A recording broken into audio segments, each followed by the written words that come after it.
안녕하세요. 저는 아들을 기르고 있는 30대의 평범한 직장인 여성입니다. 제가 직접 제 이야기를 보내는 것이 잘하는 일인지 아직까지도 고민이지만 마음에 묻고만 사는 것도 답은 아닌 듯 싶어 사연을 적어보게 되었습니다. 제 사연이 그렇게 좋은 일도 아니고 저희 가족에게는 다시 떠올리기 어려울 만큼 힘든 일이었지만 그래도 이제는 더 이상 과거에 붙잡히고 싶지 않은 마음에 제 스스로도 과거 제가 겪은 이야기를 어렵지 않게 얘기할 수 있을 만큼 용기를 내고 싶어 이렇게 사연을 보내게 되었습니다.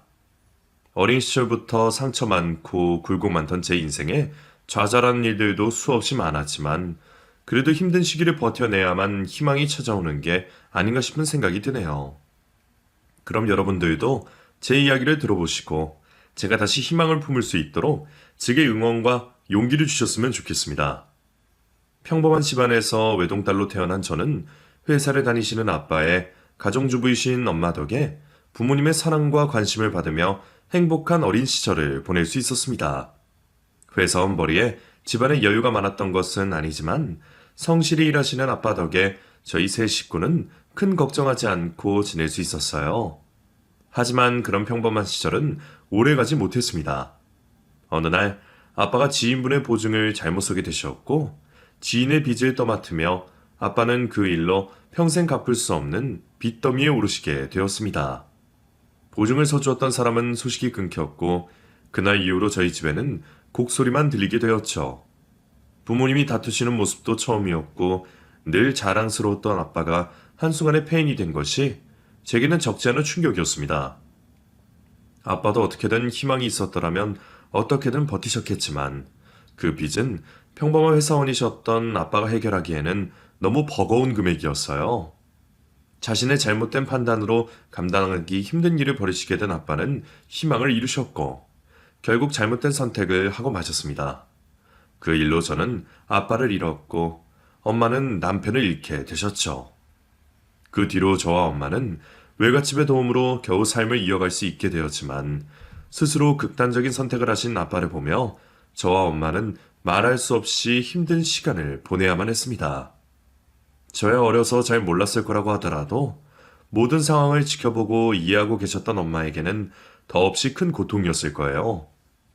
그래서 가족들에게도 속을 전부 털어놓을 수 없었던 엄마는 종교의 의지에 위안을 얻으려 하셨고 그때부터 교회를 다니기 시작하셨어요. 그곳에서 위안을 얻고 힘을 얻으신 엄마는 덕분에 점점 안정을 찾아가셨습니다. 그런 엄마를 보며 저도 엄마와 함께 교회를 다니게 되었고 덕분에 학창시절을 무사히 보낼 수 있게 되었죠.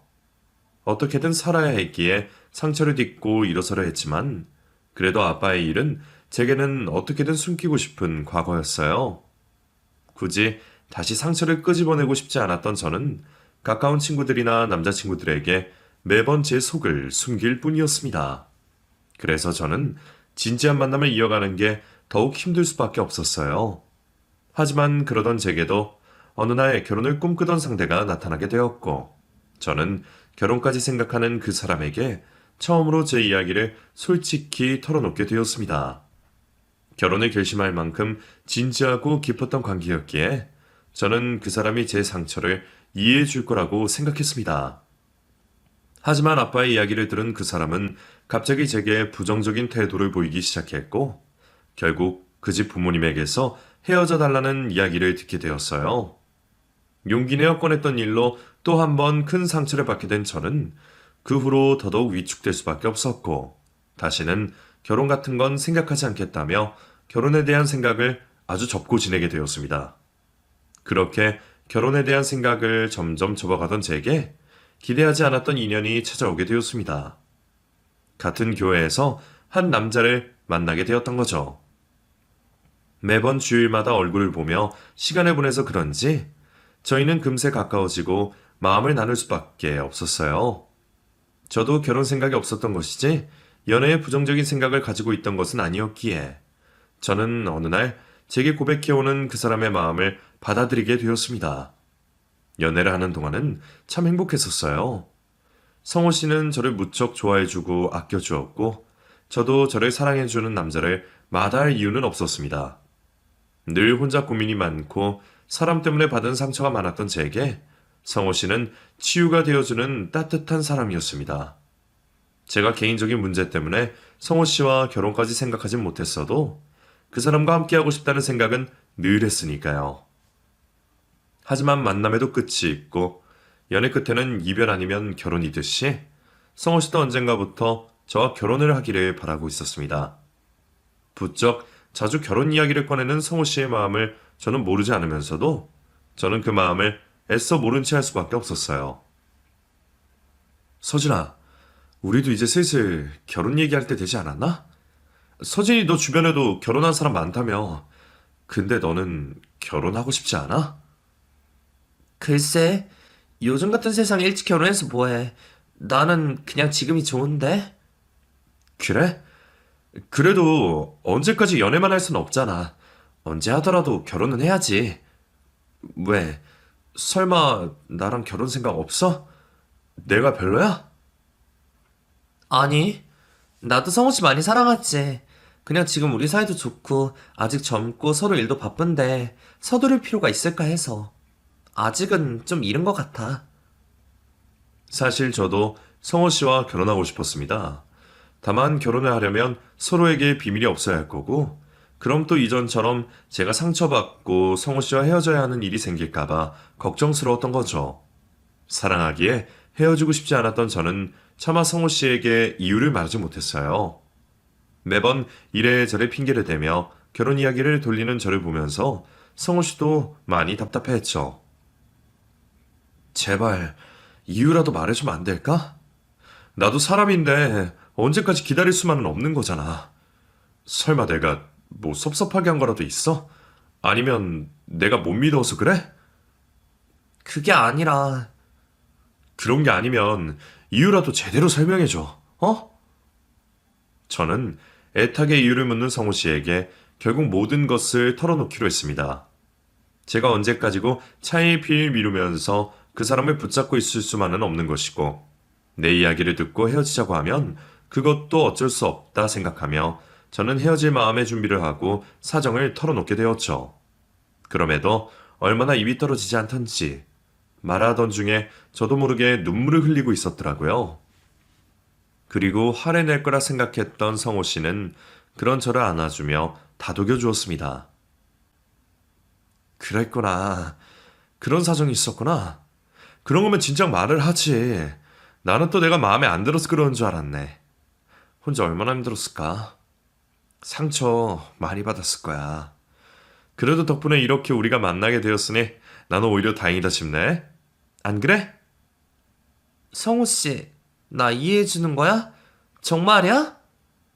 그럼 이제부터는 내가 곁에서 지켜주고 보듬어 줄게. 나만 믿어. 서진아, 우리 결혼하자. 저는 제 상처를 이해해주고 감싸주는 그 사람에게 감동했고 제 상처를 보듬어주겠다 말해주는 그 사람과 결혼을 약속하게 되었습니다. 다시 꿈꾸지 못할 거라 생각했었던 결혼을 드디어 하게 되었다는 것이 도저히 믿기지가 않았었죠. 결혼을 준비하는 내내 여전히 걱정스러워하고 고민이 많았지만 그럴 때마다 저를 끌어주는 남편을 믿으며 저는 그렇게 행복한 가정을 꾸리게 되었습니다. 연애 때부터 잘해주던 남편은 제가 숨겨왔던 사정을 알게 되고부터는 더욱 저를 세심하게 챙기곤 했었어요. 제겐 늘 해주고만 싶어하는 남편 덕분에 저는 아무 걱정 없이 행복한 결혼 생활을 하게 될 수 있었죠. 그렇게 좋은 신혼생활을 보내고 서로를 사랑하는 마음의 결실로 소중한 아이까지 가지게 되면서 저는 그보다 더 큰 행복을 바랄 수가 없었습니다. 남편과 저는 걱정 없이 찾아와준 아기 천사를 보며 그저 행복해했고 아이가 무사히 태어나는 것을 보고 또 한 번 감사할 수밖에 없었어요. 누구보다 저를 소중히 생각하고 사랑해주는 남편과 우리 부부를 닮은 예쁜 아이까지 저는 그 행복이 영원하기를 바랐습니다. 그러다 집안에 조금씩 먹구름이 끼기 시작했습니다. 남편이 하던 사업이 조금씩 매출이 떨어지기 시작하더니 나중에는 적자를 기록하게 된 거죠. 남편 입장에서는 사업을 시작하고 처음 겪어보는 적자 상황이라 많이 당황한 듯 했습니다. 그러다 보니 과감하게 돌파구를 찾아내지 못하고 소극적으로 대응을 하다 보니 계속 늪에 빠지듯 악순환이 계속되기 시작했죠.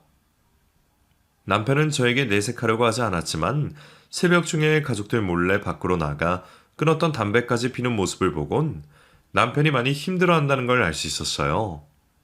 그런 남편을 보는 저도 많이 힘들었습니다. 무엇보다 비슷한 일로 과거 아빠를 잃었던 경험이 있어 저는 더 많이 불안해하고 있었죠. 그래서 남편에게 더 많은 신경을 썼던 것 같아요. 대화도 더 많이 나누려고 했고 저에게 고민을 털어놔 보라며 시간도 같이 더 많이 보냈죠. 남편이 퇴근을 하고 오지 않으면 불안한 마음에 아들과 함께 야식을 핑계로 사무실로 가서 남편의 기분을 풀어보려고 노력했습니다. 하지만 유의미한 결과는 얻지 못했습니다. 남편은 가장의 책임감 때문인지 가족들에게 힘든 상황에 처해 있다는 걸 말하지 않으려고 했어요. 여보, 힘든 일 있으면 말하라니까. 정 힘들면 내가 우리 엄마한테라도 도움을 받아볼게. 힘든 상황 아니야. 그냥 거래처들이랑 문제가 좀 있어서 그것 때문에 골치가 아파서 그런 거지. 내가 바보도 아니고 내 남편이 힘들어하는 걸 모를 것 같아? 당신 요즘 표정도 안 좋고 잠도 잘 못 자는 거 내가 알아. 그리고 그게 전부 사업 때문이라는 것도 나도 짐작은 한다고. 아니야, 문제 없어. 그냥 잠깐 일이 있어서 별거 아닌 걸 가지고 내가 오버하는 거야. 내가 진짜 힘들면 당신한테 말할 테니까 당신은 나까지 신경 안 써도 돼. 항상 같은 말을 하는 남편에게 계속 닥달하는 것도 큰 부담을 주는 것 같아서 더는 아무런 말을 하지 않고 항상 남편 곁에 있으면서 남편의 행동 하나하나를 주시하게 되었어요. 혹시 남편이 다른 생각을 품지 않을까? 회사 일을 하면서도 수시로 연락을 했고 퇴근 후에는 남편 옆에 꼭 붙어 있었죠. 그런 남편을 24시간 감시하면서 그나마 눈을 좀 감고 마음을 놓을 수 있던 곳은 일주일에 한 번 교회를 가는 주일이었습니다. 그래도 그 시간만큼은 성경 구절도 듣고 목사님의 말씀을 들으면서 남편도 마음이 편해지는 것 같았어요. 교회를 다녀온 날에는 하루 종일 얼굴에 그늘이 걷혀 있었죠. 그러면서 남편이 교회를 찾아가는 날들이 주일 말고도 점점 늘어나기 시작했습니다. 새벽부터 일찍이 교회를 나가 기도를 마치고 아침에 집으로 돌아오고는 했어요. 그리고 마음의 평화를 얻어서 그런지 점점 밝아지는 모습을 보이기 시작하더라고요. 다시 예전과 같은 초롱초롱한 눈빛과 열정을 찾은 듯 했던 남편은 사업을 다시 잘해보려는 건지 밤낮을 가리지 않고 일에 매달리는 듯 했습니다. 활기를 되찾은 남편을 보는 게 좋기도 했지만 혹시 남편의 몸에 무리가 가지는 않을까 걱정이 되었던 저는 쉬어가며 일을 하라고 여러 번 말을 했죠. 여보, 또 일하러 나가는 거야? 요즘 너무 밤낮도 없이 무리하는 것 같은데? 그러다 당신 몸 상할까봐 내가 걱정이 돼. 어? 괜찮아. 내 몸은 내가 잘 알지. 내가 견딜 수 있어서 하는 건데. 그리고 이게 전부 우리 가족을 위해서 하는 거잖아. 그러니까 너무 걱정 안 해도 돼. 나 하나도 피곤하지 않아. 되려 가족들을 위한 일이라며 밝은 얼굴을 하고 있는 남편의 얼굴을 직접 보니 말릴 수가 없더라고요. 이전까지 퀭한 눈으로 있었던 남편의 모습에서 얼마 만에 되찾은 생기인지. 그래서 걱정이 되었지만 더는 말리지 않았습니다. 남편이 일 때문에 밤을 새서 오고 수시로 밤낮과 주말에 가리지 않고 밖으로 나가도 전부 다 이해했죠. 대신에 남편의 몸을 챙기려 제가 내조를 더 열심히 했어요. 물론 저도 일을 다니며 아이까지 돌보고 있어 그 상황에 남편 내조를 기존보다 더하는 게 힘들기도 했지만 얼마 전 남편의 영혼 없는 모습을 떠올리며 조금이라도 도움을 주기 위해 노력에 노력을 더했습니다. 그렇게 매일을 바쁘게 일에 빠져 사는 남편과 많은 시간을 보낼 수는 없었지만 시간이 조금 더 지나서 지금 하는 사업이 안정되면 다시 이전처럼 남편과 웃으면 지낼 거라 생각하고 저도 열심히 제 몫을 다하며 일과 내조를 하고 있었죠. 그러다 남편이 갑작스레 이사를 가면 안 되겠냐는 말을 했어요. 여보, 미안한데 우리 평수를 좀 줄여서 이사를 가면 안 될까? 왜? 지금 딱 도현이 키우기 가장 좋은 평수인 것 같은데. 그리고 도현이도 여기 유치원 친구들이랑 잘 적응하고 있어서 무슨 특별한 이유라도 있는 거야? 사업이 그만큼 힘들어? 아니, 힘든 건 아닌데 또 사업 때문은 맞아. 몇 달 전만 해도 많이 힘들었잖아. 그래서 당신 모르게 내가 빚을 좀 진 게 있어. 계속 빚을 지고 가는 것도 좀 불편하기도 하고. 다시 이전 같은 일을 겪지 않으려면 사업적으로 내가 준비할 것도 있어서. 그러려면 돈이 좀 필요한데 아무리 생각해도 나을 곳이 여기밖에 없더라고. 잠깐만 집을 줄여서 간다고 생각하자. 이제 계속 나한테 좋은 일만 있을 거라 금방 또 이 정도 평수로 옮길 수 있을 거야. 아니, 여기보다 더 큰 곳으로 이사시켜줄게. 나야 상관없는데 도현이가 문제지. 지금도 뛰어논다고 사방팔방 해치고 다니는데 갑자기 집이 작아지면 받아들일까 싶어서. 그래도 뭐 어쩌겠어. 당신 사업에 필요한 돈이라고 하는데 우리 가족이 똘똘 뭉쳐서 도와줘야지. 그렇다고 너무 부담 갖지 말고 마음 편하게 먹고 해. 집이 좁으면 좁은 대로 우리 가족끼리 더 붙어 있을 수 있어 행복하니까. 알았지? 사실 오래 살게 될 줄 알았던 집이라 가구도 다 맞춰서 구매하기도 했고 짐들도 많았어요. 그리고 도현이를 키우기에도 지금의 평수가 딱 좋은 평수였는데 그래도 남편 사업에 필요한 돈이라고 하니까 흔쾌히 수락을 했습니다. 이사간 집이 생각보다 더 좁아 가구도 버리고 생활하기도 불편했지만 다행히 도현이도 큰 불만이 없었고 남편도 사업하는 데 있어 좀 더 박차를 가할 수 있어 만족했어요. 또 생활을 하다 보니 금방 적응을 하여 불편한 것도 못 느끼게 되었죠. 그렇게 이번에도 우리 가족이 큰 어려움 없이 또 한 번의 고비를 넘긴다고 생각했습니다. 하지만 아직도 남편의 사업이 이전처럼 정상적인 궤도에 오르고 있진 않아서 제 마음이 조금 조급했어요. 혹시 힘겹게 일어선 남편에게 또 한 번의 위기가 찾아오면 어쩌나 싶어 제가 좀 더 미래에 대한 준비를 해야겠다 싶었죠. 그래서 남편 하는 사업이 조금 안정되어 저녁 시간에 도윤이를 봐줄 수 있다면 제게 짬을 내어 아르바이트라도 하려고 했습니다.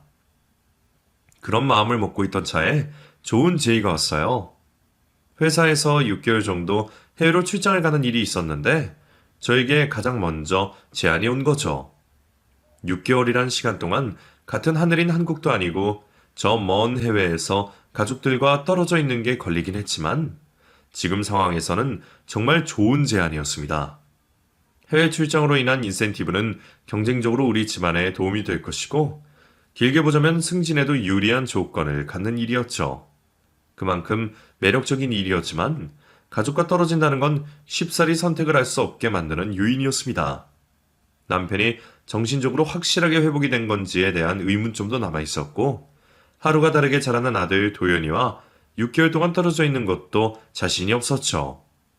남편에게는 괜한 고민을 지어주고 싶지가 않아 저 혼자 주말 내내 고민을 하고 있었어요. 그런데 남편이 제 모습을 보고 뭔가를 눈치챘는지 고민을 이야기해보라며 말을 했죠. 당신 무슨 고민이 있구나? 뭐길래 나한테 말도 안 하고 며칠 동안 그러고 있어. 장모님께 무슨 일이 있어? 아니, 회사에서 일이 좀 있어서. 근데 별거 아니야. 아닌 것 같은데? 말해봐. 작은 고민이라도 이야기하라며. 그게 실은 회사에서 내가 해외 출장을 갔으면 싶은가 봐. 나보고 출장 가는 게 어떻겠냐며 제안을 했거든. 근데 그 기간이 좀 길어. 6개월 정도. 출장 가서 나오는 인센티브도 있고 나중에 승진할 때도 분명 도움이 될 텐데 그렇게 길게 가족들 곁을 떠난다는 게 맞는 행동인가 싶어서 우선은 안 가는 쪽으로 기울기는 했어. 그래? 내가 뭐라고 말할 수 있는 고민은 아니긴 하다. 둘 다 충분히 중요한 문제니까. 근데 당신이 어떤 선택을 하든 내가 도와줄게. 그러니 너무 고민하지는 마. 그런데 방금 전까지 제 선택을 존중한다던 남편이 1시간도 안 되어서 말을 바꾸더라고요. 근데 여보, 내가 계속 생각해봤는데 그래도 흔치 않은 기회인데 나랑 도연이 때문에 놓치기는 너무 아쉽지 않아? 요즘은 영상통화도 되고 또 정 그렇게 보고 싶으면 내가 시간을 내서 도연이 데리고 당신이 있는 곳도 갈 수 있잖아. 어쩌면 당신이 선택한 6개월이 미래의 몇십 년을 바꿀 수 있는 선택이기도 하고. 혹시 도연이 생활하는 게 걱정된다면 내가 책임지고 잘 돌볼게. 그렇긴 한데 당신 좀 전까지만 해도 상관없다고 하지 않았어? 아까는 나도 너무 갑자기 들은 이야기라 깊게 생각을 안 하고 말했지. 솔직히 우리 상황에 누가 한 명이라도 제대로 자리 잡으면 좋은 상황이잖아. 아무리 생각해도 너무 아까운 기회인 것 같더라고. 당신을 대신해서 간 동료가 잘 되었다는 말을 들으면 내가 계속 마음에 짐을 지고 살 것 같기도 하고. 지금까지 당신 일하면서 충분히 가정에도 최선을 다했어. 그런데 이번만큼은 일에 최대한 집중을 해봐. 내가 도와줄게. 갑작스럽게 태도를 바꾸는 남편이 이상하긴 했습니다만 저만을 위해서 그렇게 생각했겠구나 싶었어요. 솔직히 제가 해외로 출장을 가면 몇 배로 바쁠 사람은 남편인데 그걸 흔쾌히 감수하겠다고 말을 해주니 고마울 뿐이었죠. 마지막 선택을 하는 데까지도 아들 도연이가 걸리긴 했습니다만 매일 영상통화를 시켜주겠다는 남편의 말을 믿고 해외 출장을 선택하게 되었어요. 그렇게 떠난 해외 출장은 일하는 것보다 정화한데 바빠 가족에 대한 그리움을 느낄 새도 없었습니다. 하지만 점점 적응을 하고 가족들과도 떨어져 있는 시간이 길어지다 보니 한국에 있는 가족들이 너무 많이 보고 싶더라고요. 그래서 남편이 말한 것처럼 매일 영상통화를 하며 그 아쉬움을 달랬죠. 그러다 어느 날부터인가 남편이 바쁘다는 이유와 도연이가 피곤해한다며 영상통화를 하는 날들이 점점 뜸해지기 시작했습니다. 그래도 통화를 못할 때면 남편이 교회를 가는 주일마다 도연이가 친구들과 놀고 있는 사진을 찍어주며 견딜 수가 있었죠. 그리고 남편이 바빠지면서 도연이를 대신 돌봐줄 친척분이 생겨 제가 좀 더 안심했어요. 그리고 내가 일이 바쁘니까 도연이가 걱정이 되었는지 친척분께서 도연이를 봐주시기로 했어. 친척분? 누구? 엄마 사촌 되는 분인데 우리 집이랑 엄청 가깝게 지내던 분이야. 특히 나 어릴 때 자주 돌봐주셨던 분이야. 그래? 내가 왜 그런 말을 들었던 게 기억이 안 나지? 해외에 계셔서 우리 결혼식도 참여 안 하셨고 그래서 나도 까먹고 말을 안 했던 것 같아. 어쨌거나 이번에 한국 돌아오셔서 이야기 나누다 나 도와주겠다고 하시더라고. 이제 도연이 걱정은 하지 말라고 말하는 거야. 정말 다행이다. 언제 오셔? 내가 직접 인사를 드려야 하는데 우선은 통화라도 인사드려야지. 너 자고 있을 시간인데 뭘 그렇게까지 해? 승우님도 그게 더 불편하셔. 나중에 한국 와서 직접 인사드리고 성의 표시 정도 하면 돼. 모든 게 잘 풀리는 것 같았습니다. 남편 덕분에 일에만 집중할 수 있었죠. 중간에는 참을 수 없을 만큼의 그리움이 생겼지만 그럴수록 다른 생각을 잊기 위해 더 일에만 집중을 했었어요. 그러다 보니 어느새 6개월이 지나 있었고 한국으로 돌아가는 비행기에 몸을 싣게 되었죠. 이후 저는 긴 해외 출장을 마치고 한국으로 돌아올 수 있게 되었습니다. 6개월 만에 돌아가는 한국행 비행기를 타며 가장 기대했던 건 그리운 남편과 아들을 직접 제 손으로 만질 수 있다는 거였죠. 그런데 공항에 나와 있기로 한 남편이 보이질 않는 거예요. 한국으로 돌아가기 전날과 당일 착오가 있어 통신 연락이 안 되기는 했는데 분명 비행기 도착 시간은 정확하게 알려줬는데도 말이죠. 처음에는 남편과 길이 엇갈렸는가 싶어서 전화도 해봤는데 받지를 않더라고요. 30분 내내 기다려도 보고 직접 찾아 나서도 봤지만 도저히 남편을 찾을 수 없어 남편에게 먼저 집으로 간다는 문자를 남기고 공항을 떠나 집으로 향했습니다. 익숙한 풍경을 지나 집으로 점점 가까워지니 아들을 볼 수 있다는 생각에 점점 들뜨기 시작했어요. 그리고 마침내 현관문을 열고 그리웠던 집 안으로 들어갔습니다. 그런데 아들 혼자 거실에 무릎을 꿇고 앉아있더라고요. 남편이 말한 아들을 돌봐주는 친척분의 모습은 보이지 않았고요. 남편도 공항에 안 보이고 아들을 돌봐준다는 친척분도 보이지 않아서 그때부터 느낌이 이상했습니다. 거기다 예전 같으면 문 열리는 소리를 듣고 현관 앞으로 뛰쳐나왔을 아들이 제가 들어온 것도 무시한 채 계속 무엇인가 중얼거리고 있었어요. 저는 아들을 부르며 조심스럽게 다가왔습니다. 도연아? 엄마 왔는데 뭘 그렇게 하고 있어? 엄마 안 보고 싶었어? 가까이 다가가며 아이에게 말을 걸었지만 아무런 반응이 없었어요. 그래서 아이를 돌이켜 세우려고 팔을 잡았는데 그 순간 아이가 몸을 바들바들 떨며 몸을 수그리고는 빌기 시작하는 겁니다. 잘못했어요. 다음부터는 똑바로 말할게요. 그러니 저 데려가지 마세요. 제발 우리 아빠, 엄마도 그만 떼찌해요. 무슨 말인지 정확히 이해할 수는 없었지만 분명 엄청나게 심각한 일이 벌어지고 있다는 건 느낌으로 알 수 있었습니다. 우선 정신을 못 차리고 있는 아이를 진정시키려고 했어요. 도연아, 엄마야. 엄마 왔으니까 우리 도연이 괴롭힐 사람 아무도 없어. 그러니까 진정하고 엄마 쳐다봐봐. 봐, 엄마 맞잖아. 엄마? 엄마, 진짜 우리 엄마 맞지? 엄마 내가 기도해서 지옥에서 돌아온 거야? 엄마가 왜 지옥에 가? 엄마 외국에서 일하고 있었잖아. 우리 도연이 그 사이 잊어버렸어? 근데 방금 전까지는 왜 그렇게 잘못했다고 빌고 있었어? 엄마 집에 들어온 것도 모르고. 내가 지옥을 갈 잘못을 해서 기도를 하고 있었어. 이렇게 안 하면 내가 정말 때 휴거를 못하고 지옥으로 떨어지거든. 아직 나이가 어린 아들에게 종교를 강요하면 편협한 시선을 가질 것 같아 따로 성경 공부를 시킨 적이 없었어요. 그런 아들 입에서 종말, 휴거, 지옥 등 성경에서나 나올 단어를 말하는 게 아무래도 이상했고 아이가 말하는 전체적인 내용이 심각하게 느껴졌습니다. 저도 모르게 도연이에게 다그치듯 지난 6개월 동안의 일을 물어보게 되었어요. 제 반응에 놀랐던 아이는 처음에는 겁을 먹은 듯 우물쭈물했지만 이내 자신이 보고 겪었던 일들을 하나씩 말해주었습니다. 그리고 아이에게 입을 통해 들었던 이야기들은 절대로 일어나서는 안 되는 일들이었어요. 제게 해외 출장으로 집안의 자리를 비우자 남편이 도연이를 봐준다는 핑계로 데려왔던 이모 할머니란 사람이 아이에게 거짓말과 협박을 일삼으며 학대에 가까운 종교 세뇌를 시키고 있었습니다. 제가 일하러 간 것이 아니라 종교의 교리를 어겨 지옥에 가 있다고 말을 했고 남편과 제가 종교의 교리를 어길 때마다 모진 채찍질을 맞으며 노역을 하고 있다고 아이에게 겁을 주고 있었던 거죠. 이모 할머니라는 그 여자는 아이가 교리를 다 외우지 못하거나 약속한 행동을 어길 때마다 그런 말들을 아이에게 했고 아직 너무 어렸던 아이는 유일하게 믿을 수 있는 아빠마저 이모 할머니의 말을 거역하지 못하는 모습을 보고는 그 말을 믿을 수밖에 없었던 것입니다. 아이에게 그런 말을 하는 이모 할머니의 정체가 너무 궁금했습니다. 도연아, 그 이모 할머니라는 사람 사진이 있어? 아니면 누군지 알 수 있는 물건이라도. 이모 할머니 사진 없는데. 아, 잠깐만. 도연이는 남편의 방에서 성경책과 함께 이상한 책 여러 권을 가지고 왔습니다.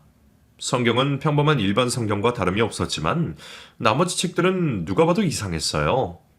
교회에서 제작하고 배포했다 하기엔 너무 조잡한 표지였죠. 그런데 안쪽은 더 가관이었습니다. 한 권은 성경에 대한 해석이었고 한 권은 그 이모 할머니라는 사람이 믿는 사이비 단체 목사의 자서전에 가까운 책이었죠. 성경을 알기 쉽게 해석했다는 책의 내용은 전혀 그렇게 볼 수가 없었습니다. 하나같이 종말과 심판에 대한 내용으로 겁을 주고 있었고 구원을 받으려면 사이비 단체의 목사를 찬양하라는 글만 있었죠. 상황이 심각한 듯 했습니다. 아무래도 남편이 사이비에 빠졌다고 생각했죠. 우선은 아들과 이 집에 있는 건 너무 위험하다고 판단이 되었어요. 저는 아들이 저에게 준 책들을 챙겨 친정엄마 집으로 도연이와 함께 몸을 피했습니다. 친정엄마는 잔뜩 긴장한 채 식은땀을 흘리며 도연이를 데리고 온 저를 보시고는 무척이나 놀라셨죠. 오늘 막 해외 출장을 마치고 한국으로 돌아온 딸이 손주를 데리고 헐레벌떡 자신의 집이 아닌 부모님 댁으로 오니 이게 무슨 상황인가 하셨을 겁니다. 저에게 물을 것이 많아 보이는 엄마에게 제가 듣게 된 모든 내용과 도연이에게 받은 책들을 건네주었죠. 그때 남편에게서 휴대폰으로 전화가 걸려왔습니다. 아무래도 제가 도연이를 데리고 도망쳐 나온 것을 확인하고 전화를 한 것 같았어요. 서진아, 미안. 내가 일이 있어서 깜빡했네. 근데 지금 집에 도착하니 집만 덜렁 있어서 전화했어. 당신 도연이랑 어디 나갔어? 어떻게 반응해야 할지 몰라 당황하고 있는데 엄마가 진정하라는 듯 손짓을 주며 원을 그리더라고요. 아무래도 주변에 돌고 있다는 말을 하라는 듯 했습니다. 출출해서 도영이랑 밖에 나와서 음식 좀 먹으려고. 당신이 일 있어서 늦을 줄 알았거든. 아, 그래? 그럼 오늘, 아니, 금방 돌아오는 거지? 어디 멀리 간 거 아니고? 당연히 밥만 먹고 들어가지. 그래. 근데 도현이가 무슨 말, 아니, 도현이 좀 전화 바꿔줄래? 할 말이 있어서. 도영이 지금 밖에서 오락하고 있는데? 할 말 있으면 나한테 해. 내가 전달해줄게. 아니야. 그럼 밥 먹고 얼른 들어와. 오랜만에 보는 거라 많이 보고 싶다. 그런데 남편과는 짧은 대화가 많이 이상했습니다. 아무래도 그 이모 할머니란 사람이 남편에게 통화 내용을 지시하는 것 같았어요. 왜? 뒤에서 방이 뭐라 하디? 나랑 도윤이 찾지. 근데 지금도 남편 곁에 그 사람이 있나 봐.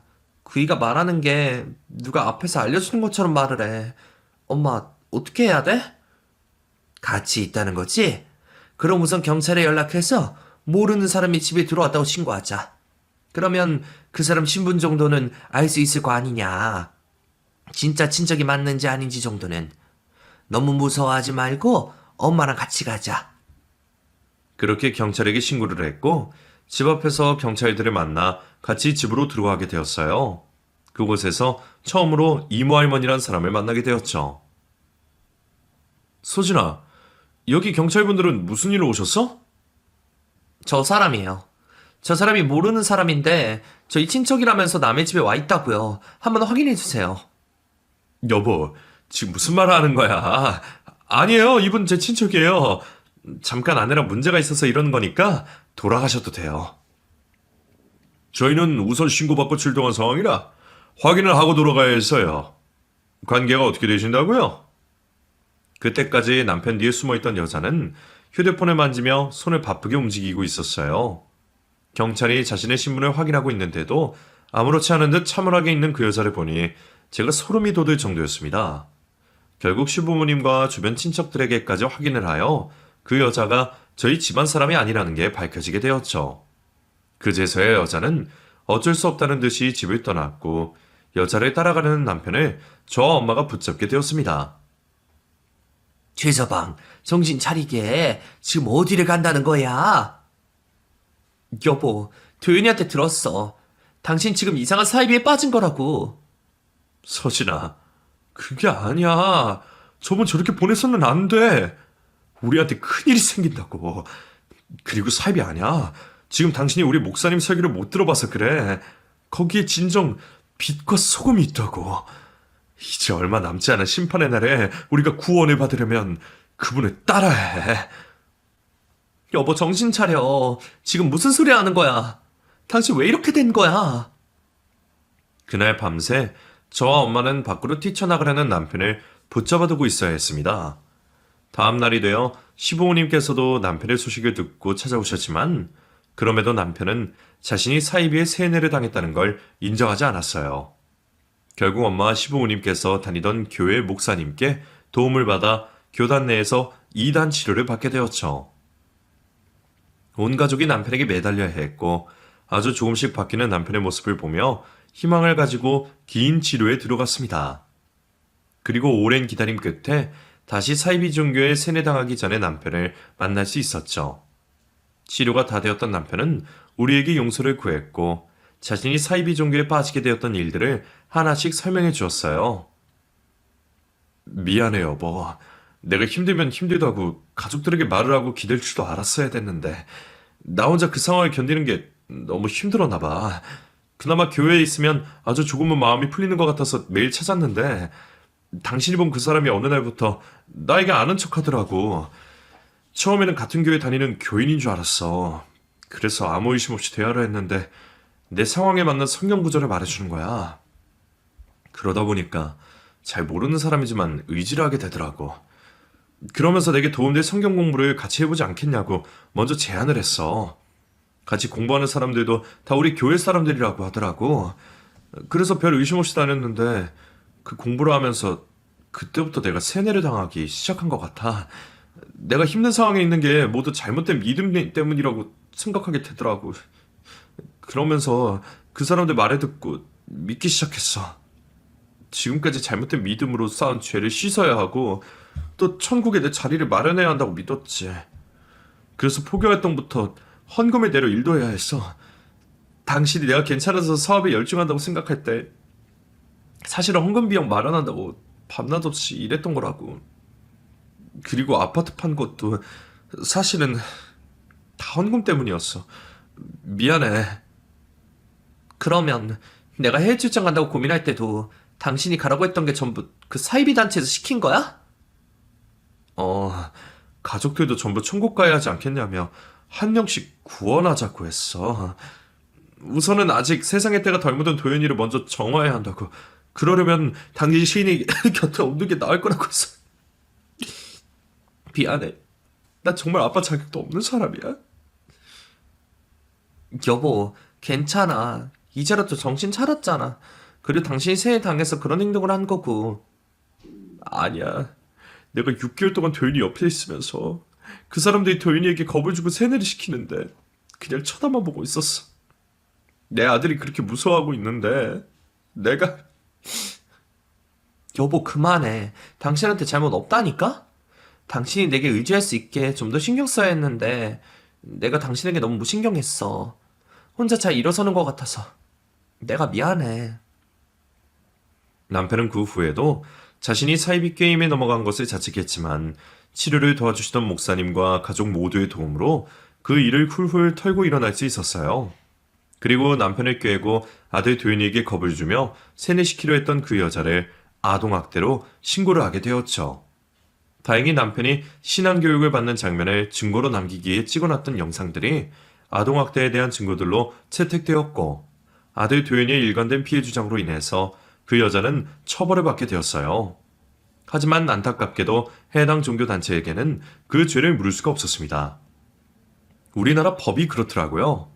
그나마 다행이라고 생각해야 할 것이 남편이 헌금으로 주었던 아파트 차액은 해당 사건이 문제가 되고 이슈화가 되려고 하자 그 전에 해당 단체에게 돌려받을 수가 있었어요. 그 돈을 곧바로 헌금으로 주었던 것이 아니라 그 이단 종교 단체 간부에게 건네주어 행위 자체를 헌금으로 볼 수 없었던 거죠. 그래서 그 단체는 일이 커지는 것을 막고자 돈을 돌려주었던 것 같습니다. 하지만 그동안 남편이 일을 해가며 헌금으로 헌납했던 돈들은 돌려받을 수가 없었습니다. 그래도 저는 우리 가족들 중 누구 하나 다치지 않고 큰 문제 없이 이 일을 마무리할 수 있어서 다행이라 생각했어요. 그리고 이번 일로 가족들 간에 서로 더 들여다보고 의지하고 기댈 수 있는 계기로 삼기로 했습니다. 그 다짐은 지금까지도 우리 가족 모두 지키고 있고요.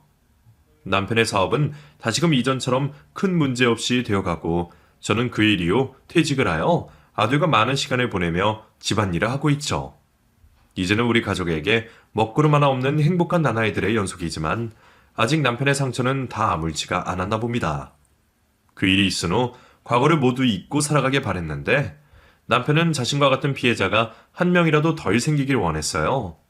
그래서 교단에서 활동하는 봉사자분들과 과거 같은 피해를 받은 사람들과 함께 이단 단체를 퇴치하고 알리는 활동에 참여하고 있습니다. 저 역시도 종교를 믿으면서 사이비에 빠진 사람들은 저와 거리가 먼 이야기라고 생각했어요. 그리고 그런 얄팍한 수에 속아 넘어가는 사람이 문제라고 생각했죠. 하지만 제 남편은 종교에 대한 믿음도 있었고 그리 어리숙한 사람도 아니었습니다.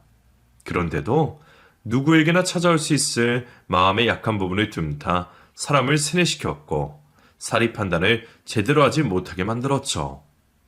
그래서 이러한 일들을 가볍게 보아선 안 된다는 교훈과 생각을 얻게 되었습니다.